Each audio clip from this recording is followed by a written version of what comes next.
В това видео ще разгледаме модул съобщения. От тук може да изпращате съобщения до потребителите във вашата сграда, по имейл или като нотификация в мобилното приложение.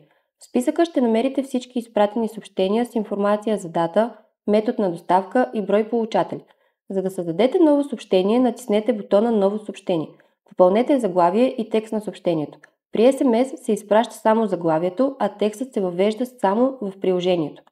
Може да използвате опцията за персонализиране на текст към съобщенията. Например, ако използвате First Name, системата директно ще си вземе името на живущите по апартаменти за по-индивидуално обращение. Изберете метод на доставка – имейл, SMS или мобилна нотификация. Може да прикачите файл и да обвържете съобщението с запис от системата, например с такса, анкета или нередност. От секцията Получатели изберете конкретни апартаменти или групи. Накрая натиснете Запиши, съобщението ще бъде изпратено и ще се появи в списък.